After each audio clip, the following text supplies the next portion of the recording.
Pada pemilu tahun 2018 di Mesir, Capres Mostafa Musa cuma dapat 2,92% suara. Sedangkan suara yang nggak valid ada 7,27%. Di mana dari 7,27% ini, banyak pemilih yang nyoret nama kedua kandidat dan nulis nama Muhammad Salah sebagai kandidat pilihannya.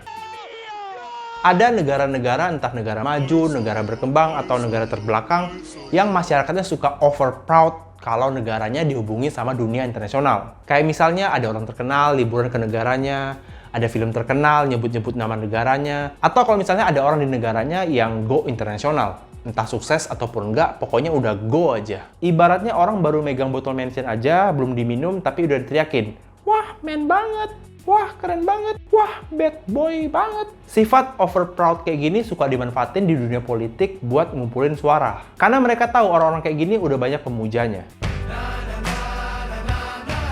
Jadi bisa banget buat hemat budget kampanye. Mau lihat prestasi saya? Cek link di bio ya.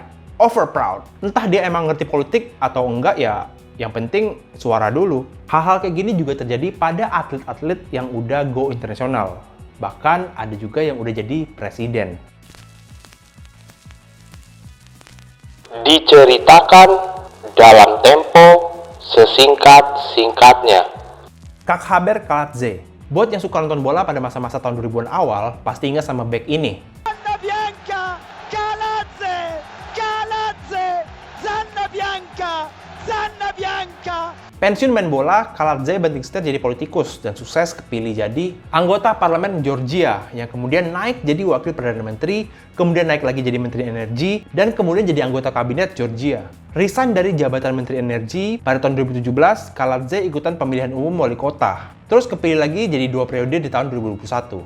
Ini wali kota kalau rumput diinjek-injek, mungkin bakalan disliding pakai lampu taman. Attenzione Pirlo, mettila dentro bene adesso. Vitali Klitschko. Kalau Ukraina punya presiden mantan komedian, ibu kota negaranya yaitu Kiev punya wali kota mantan petinju. Sukses jadi juara tinju kelas berat, setelah pensiun, Klitschko mulai masuk ke dunia politik. Dimulai dengan jadi penasihat Presiden Yushchenko. Ini Rusia gimana Rusia? Kita kasih dia jab 2 kali, terus hook, terus langsung kasih uppercut. Punya partai sendiri, dapat kursi di pemilu lokal Kiev, dan sekarang sukses kepilih jadi wali kota Kiev. Kalau anak-anak sekarang nonton SmackDown, mungkin yang mereka tahu yang jago-jago itu Roman Reigns, Brock Lesnar, Seth Rollins. Sedangkan Ken ya menang serem doang. Itu karena Ken saat ini udah nggak fokus lagi buat gulat. Sama aja kayak pegulat lain yang udah tua. Contohnya kayak Stone Cold, The Rock, John Cena, Batista. Setelah sukses chokeslam ratusan orang bertahun-tahun, sekarang Ken udah jadi wali kota Knock County. Dan kabarnya bakal maju lagi buat 2 periode. Kalau dulu WrestleMania, sekarang Mayormania. Manny Pacquiao. Buat yang cuma kenal dia pas dia kalah lawan Mayweather atau kalah ikan kuku Bima, pemberani sejati, Manny Pacquiao. petinju kelas dunia ini akhirnya memutuskan untuk pensiun tahun lalu supaya bisa fokus berkarir politik di Filipina. The Pac-Man yang udah mulai ikutan politik pas ikutan nyalon jadi anggota DPR pada tahun 2007, akhirnya baru bisa jadi anggota DPR di tahun 2010 dan kemudian menang lagi di tahun 2013. Di tahun 2016, The Pac-Man naik jadi senator Filipina walaupun sering mangkir dari Kongres. Pada tahun 2022 ini, Manny Pacquiao lagi sibuk buat ikutan nyalon jadi presiden Filipina pada bulan Mei tahun ini. The time is now. We are ready to rise to the challenge of leadership. George Weah. George Weah, che ritorna per la seconda volta sul nostro palco. Setelah sukses jadi orang Afrika pertama yang pernah dapat Ballon d'Or pada tahun 1995, George Weah yang dulu jadi striker nomor 1 di AC Milan, sekarang jadi orang nomor 1 di Liberia.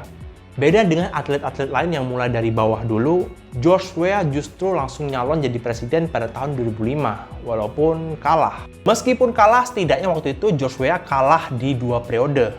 Dalam keadaan kurang pendidikan dan nggak punya pengalaman sama sekali. Tapi menangnya ya dia terkenal banget di Liberia. Dasar kurang pendidikan, nggak punya pengalaman, mau kos Milan, nggak usah saya Juventini. Sedangkan lawannya adalah lulusan Harvard dan udah berpengalaman bertahun-tahun jadi pejabat. Karena dikatain kurang berpendidikan terus, akhirnya George ngambil gelar di Parkwood University di London yang bisa dia dapetin tanpa harus ikut studi dulu. Dan setelah itu dia ngambil gelar lagi di Devry University di bidang administrasi bisnis.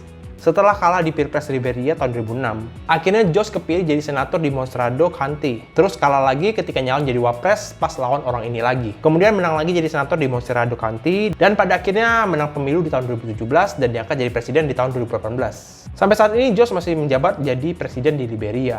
Jangan lupa kos Milannya, bos. Moral of the story. Selain orang-orang yang udah disebutin di atas, masih banyak atlet-atlet lain yang jadi politikus. Orang-orang ini ngajarin kita buat ngerti pentingnya personal branding. Apalagi kalau berhasil menarik orang-orang satu negara.